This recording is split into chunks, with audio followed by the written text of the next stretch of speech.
नमस्कार। आज हमारे साथ विद्या भारती की पंजाब प्रांत सर्व हितकारी शाखा के संगठन मंत्री माननीय राजेंद्र जी हमारे बीच में हैं, हमारे साथ हैं। आइए हम सर्व हितकारी के बारे में, इसकी सभी शाखाओं के बारे में, इसके सभी उद्देश्यों के बारे में, लक्ष्यों के बारे में ये यात्रा शुरू करते हैं। राजेंद्र जी, सबसे पहले हमें बताइए, सर्व हितकारी पंजाब का जो विद्या भारती का एक अंश है, इसके बारे में बताइए। इसकी कितने स्कूल हैं, कितने विद्यालय हैं, कितना सब कुछ बताइए। जी जी, विद्या भारती जो अखिल भारतीय शिक्षा संस्थान है, उसके जो प्रांतों के अंदर जो संगठन है, इनके अलग अलग नाम हैं। तो उसी के तहत जो पंजाब के अंदर जो समिति है वो सर्व हितकारी शिक्षा समिति है। सर्व हितकारी शिक्षा समिति के पंजाब में इसमें 123 विद्यालय चलते हैं। उसमें सीबीएसई से भी है और पंजाब बोर्ड के भी बहुत सारे विद्यालय हैं।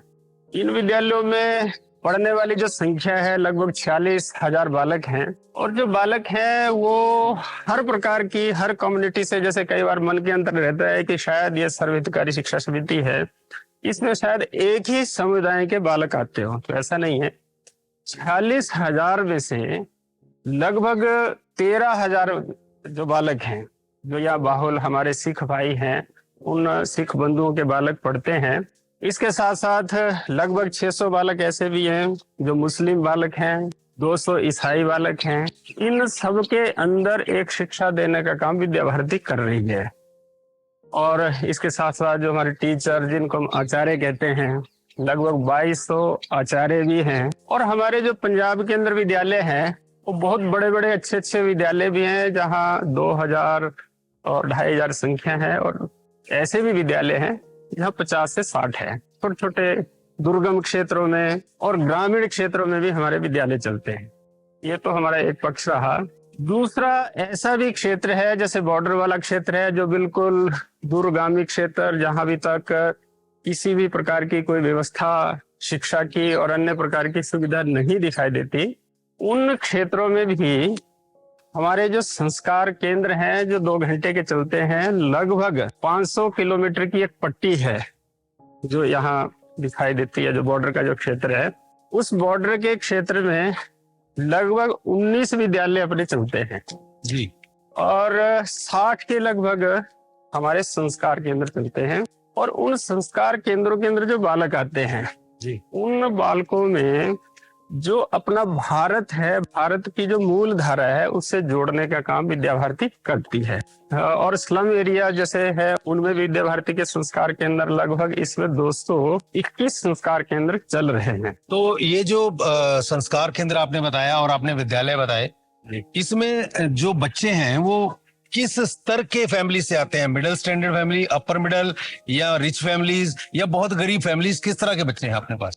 वैसे अधिकतर तो मीडियम जो क्लास के बालक हैं वो आते हैं।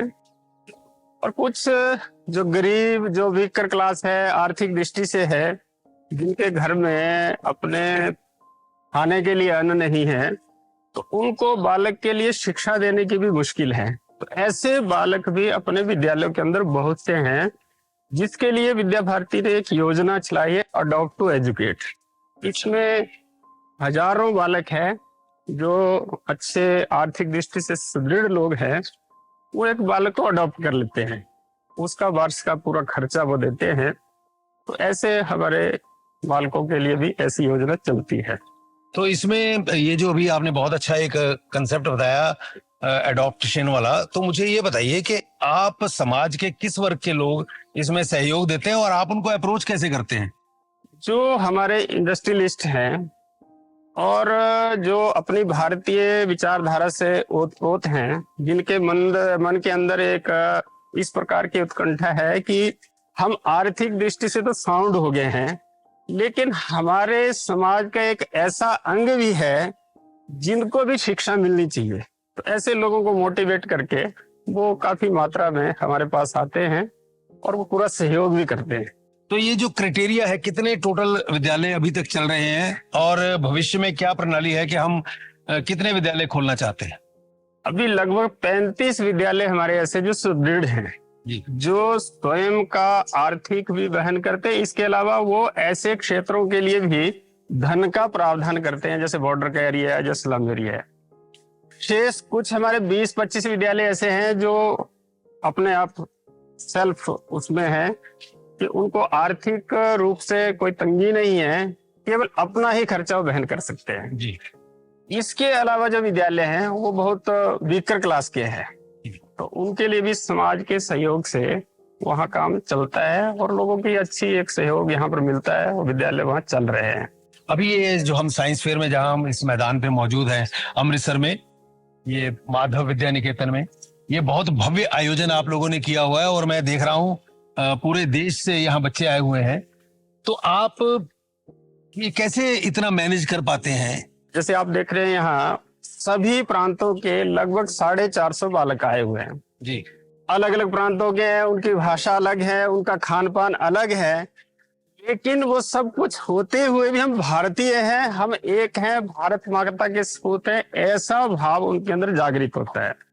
दूसरा कि वैज्ञानिकता की भावना उनके जीवन के अंदर उजागर हो, तो इसलिए ये विज्ञान मेला रहता है।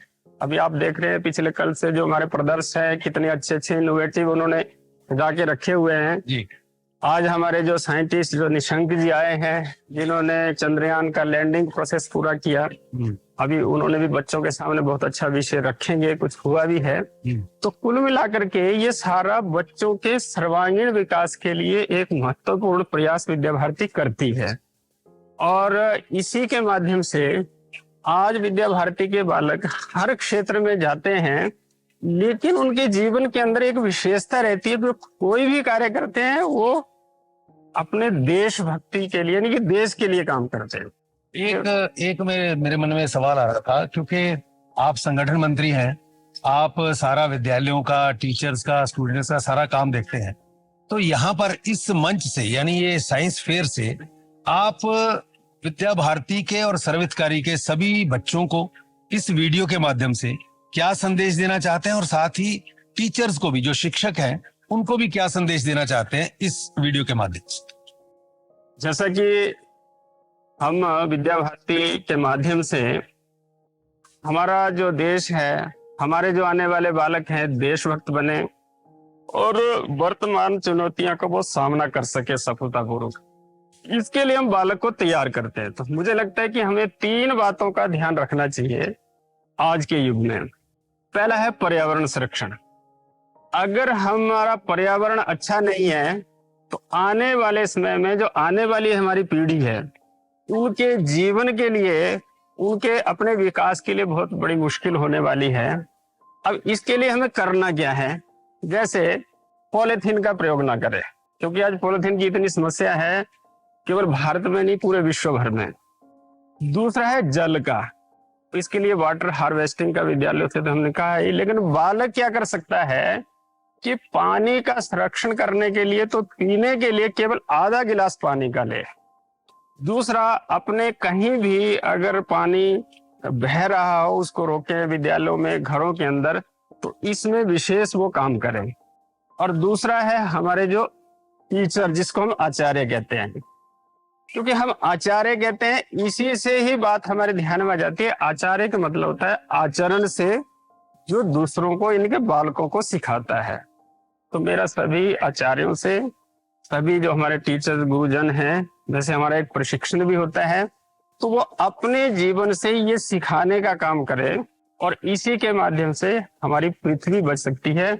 और जैसे भारत की एक कल्पना भी है, हमने तो सर्वे भवन्तु सुखिनः सर्वे सन्तु निरामय की कामना, क्योंकि ये पूरा विश्व एक परिवार है।